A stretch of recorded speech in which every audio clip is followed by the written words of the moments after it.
Hola y bienvenidas, yo soy Laura de Proyecto Chicago, un canal dedicado a visibilizar el papel de la mujer en el mundo de la cultura y el arte. Como os comenté en nuestro último vídeo, queríamos dedicarle una pequeña serie a las mujeres ucranianas que cambiaron la historia de su país. Allí hablamos de Natalia Kobrynska, una figura importante pero tremendamente olvidada, dado que aunque tuvo ideas muy progresistas e inspiró a muchas otras mujeres, casi todos sus esfuerzos no vieron ningún resultado a corto o medio plazo. En cambio, hoy hablaremos de una escritora que, aunque fue contemporánea con Natalia, enfocó su lucha a la libertad de su país y fue recordada durante generaciones. Así que dicho esto, hoy vengo a hablaros de la escritora ucraniana Lesia Ukrainka.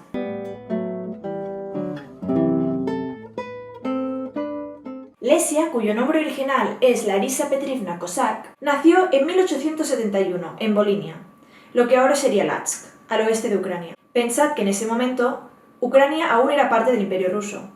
Y lo aclaro ahora de entrada porque será un hecho importante durante todo el vídeo. Como os comenté, su madre era Olena Drahomaniv-Kozak, conocida artísticamente como Olena Filka, una poetisa muy reconocida. Y de su madre hay dos cualidades que tenemos que tener en cuenta para entender de dónde venía Lesia. Por un lado, era abiertamente feminista, de allí que financiara todos los proyectos de Natalia Kobrynska y que su círculo intelectual estuviera totalmente unido al movimiento feminista. Y por otro lado, Olena escribía todas sus obras en ucraniano en un momento en que estaba prácticamente prohibido.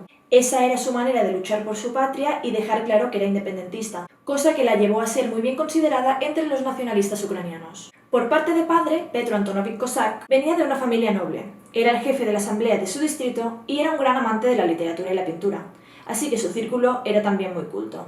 A todo esto sumarle que sus padres se conocieron porque Petro era muy amigo del hermano mayor de Olena, Mikhailo Petrovich, un científico, historiador y filósofo que tenía tanta fama que estaba considerado una figura pública. Así que, como podréis imaginar, en su casa se reunía la flor y nata de los intelectuales ucranianos, donde la mayoría eran independentistas. Pero bueno, volviendo a Lesia, vamos a centrarnos un poco en su educación porque me parece un tema súper interesante. Como os he dicho, al ser Ucrania parte del Imperio Ruso, la lengua principal en las escuelas era la rusa. Pero Petro y Olena no estaban de acuerdo con esa práctica, ya que en su casa solo se hablaba ucraniano. Así que decidieron educar a sus hijos en casa, con tutores ucranianos y enfocando su educación tanto en el plano intelectual como en el humano, ya que dedicaban ambos padres mucho tiempo a que sus hijos pudieran formarse sus propios ideales desde niños. Aquí también tenemos que tener en cuenta un factor muy importante y es que Lesia estaba enferma. Siendo niña, la diagnosticaron con tuberculosis osteoarticular,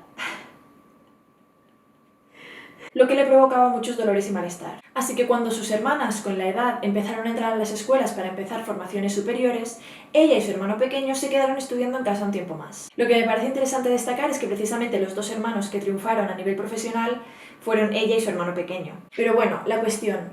Unos años más tarde, su tía fue arrestada por participar en un movimiento político contra el zar. Eso provocó que tuviera que exiliarse y fue un golpe muy duro para Lesia, lo que la inspiró para escribir su primer poema, que se llamaba Esperanza, cuando solo tenía 8 años. Más tarde, a los 13 años, cuando quiso publicar su primer poema llamado Lirio de los Valles, al estar escrito en ucraniano, su madre le aconsejó que hiciera igual que había hecho ella, se buscara un seudónimo para evitar las represalias del Imperio Ruso. Y así nació el nombre de Lesia Ukrainka, el nombre con el que la conocemos hoy en día y con el que se hizo famosa. En 1888, cuando tenía 17 años, ella y su hermano decidieron organizar un círculo literario llamado Pleyada para promover el desarrollo de la literatura ucraniana, lo que la llevó a empezar a tener más contacto con los intelectuales de su generación. Así que, en resumen, gracias a todos los hechos comentados hasta ahora, en 1890 nos encontramos con una Lesia de 20 años tan culta que ya no solo sabía hablar y escribir perfectamente ucraniano, ruso, búlgaro, polaco, inglés, alemán, francés, italiano, griego y latín,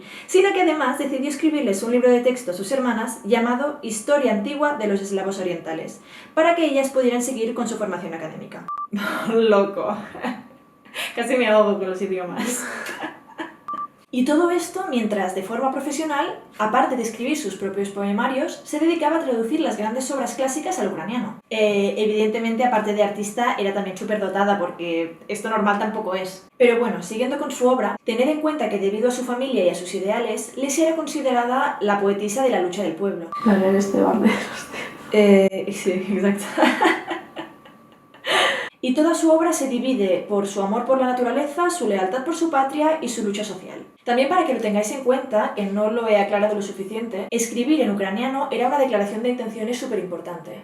Hasta ese momento solo los campesinos y la gente de clase baja hablaba ucraniano, así que escribir poesía y teatro en esa lengua era algo increíble para los ucranianos. A mediados de los 80, su obra más temprana, está muy relacionada con el deseo de vivir y de la esperanza, tanto de forma personal como a modo social. Pero con el paso del tiempo, su arte fue madurando, y empezó a utilizar también alusiones mitológicas, lo que en la época se consideraba tener un dominio de la cultura tan grande que tu obra pasaba a un nivel superior. Empezó a ser muy reconocida y sus obras abordaban temas como la raza y sobre todo el género. Debido a las ideas de su madre, Lesia tenía ideas muy progresistas en cuanto al feminismo, y su lucha social se veía muy influenciada por ello. De esa época hay poemas increíbles como Pecadora, Un recuerdo para mi amiga o Camaradas en la memoria, que aún hoy se estudian en las escuelas eslavas. Lesia fue publicando con bastante éxito, pero a mediados de los 90 decidió encaminar su carrera hacia el teatro. En 1896 escribió La Rosa Azul, una obra ambientada en los intelectuales de su época. Por un lado, fue algo muy novedoso, porque hasta ese entonces el teatro ucraniano solo había hablado de la vida de los campesinos. Y por otra parte, empezó a acercarse al tema de la libertad, temática que seguiría utilizando para cimentar su posición en cuanto a la independencia de Ucrania. De la misma forma que hizo con la poesía, al poco tiempo empezó a utilizar a los personajes de la mitología clásica para representar sus ideales. El ejemplo más claro en su obra es la historia del cautiverio de Babel, que se asemeja a la ocupación rusa sobre sus tierras. Pero en fin, seguimos, recordando el hecho de que Lesia sufría una enfermedad crónica que le provocaba muchísimos dolores. Para haceros una idea, la gente que sufría esa enfermedad prácticamente no podía moverse de la cama. Y no lo digo como algo negativo para las otras personas que sufrían eso, sino como un acto de superación muy fuerte por parte de Lesia. La cuestión es que debido a la gravedad de su enfermedad, Lesia y su familia se mudaban a menudo para ir encontrando temperaturas que ayudaran a sus dolores o con el fin de encontrar una cura. Entre esos destinos se encontraban Alemania, Hungría, Italia o Egipto, lo que artísticamente hablando, vivir tantas experiencias y convivir con culturas tan distintas marcó muchísimo su obra y la diferenció de cualquier otro escritor de su quinta. Donde también viajaba mucho para fines curativos era a Yalta, una ciudad de Crimea, ya que allí los enfermos de tuberculosis recibían muy buenos tratamientos. Y allí fue donde, en 1897, Lesia conoció a Sergei Merzinsky, un funcionario de Minsk que sufría su misma enfermedad. Se enamoraron mucho, no diré locamente porque no me lo parece, pero sí de una forma muy bonita, ya que, como os he comentado, hasta ese momento la obra de Lesia estaba absolutamente ligada al amor a su patria, y desde que conoció a Merzinsky empezó a escribir poemas de amor. O sea, pasamos de esclavos y camaradas a dejarlo todo y volar a ti, tus cartas siempre huelen a rosas marchitas o quisiera enredarme en ti como la hiedra. Poemas con una carga erótica súper importante.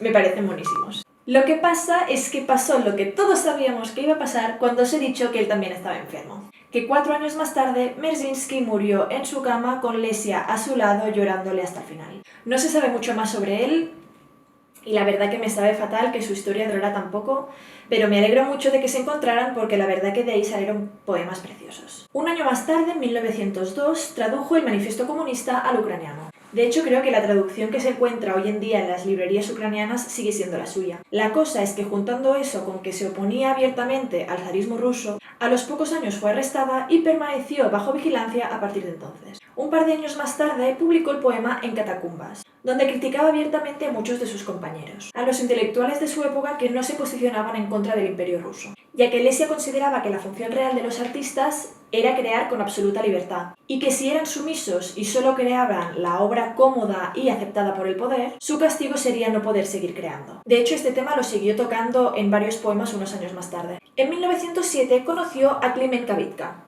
un funcionario amante de la música con el que se casó al poco tiempo y con el que se mudó a Georgia. En el verano de 1913, Lesia empeoró muchísimo su salud, así que avisaron a su madre para que viniera desde Ucrania y a los pocos días falleció. Antes de cerrar su vida y explicaros un poco su legado, quiero hablaros de El canto del bosque, un poema dramático que está considerado su obra maestra.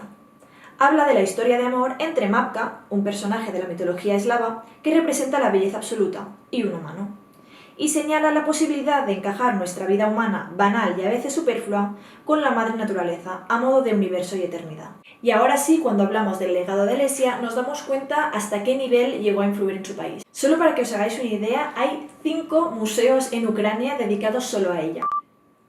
More heavy. Su cara es la que sale en el billete de 200 grivnias, la moneda de curso legal en Ucrania. Sus obras aún hoy se siguen editando y podemos encontrar estatuas suyas, plazas y calles en su honor por todo el mundo. De hecho, en Madrid hace unos años bautizaron con su nombre la rotonda situada enfrente de la Embajada de Ucrania, de la cual igual últimamente habéis oído algo porque se está comentando, bueno, Almeida ha propuesto cambiar el nombre de Lesia Ukrainka por el de Zelensky. No es que esté en desacuerdo, pero bueno, dejaremos el tema ahí.